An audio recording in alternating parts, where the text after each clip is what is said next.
Inaresto si Cameron John Eugenius, isang sundalo ng United States Army sa kasong dalawang paglabag sa hindi otorisadong pagpapasa ng confidential phone records.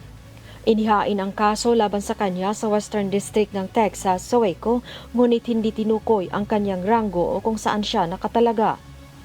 Walang detalye sa mga aligasyon, ngunit sinabi ng cybersecurity journalist na si Brian Krebs na gumagamit si Eugenius ng pangalang Cyber Phantom online.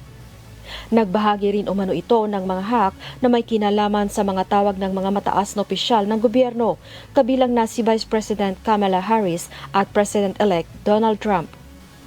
Ipinag-utos ng Texas Magistrate ang pagpapadala kay Eugenius sa Seattle para sa paglilitis, kung saan ang kaso ay pinangangasiwaan din ng tanggapan na humahawak sa kaso ng iba pang mga hacker na sina Connor Mocha at John Beans.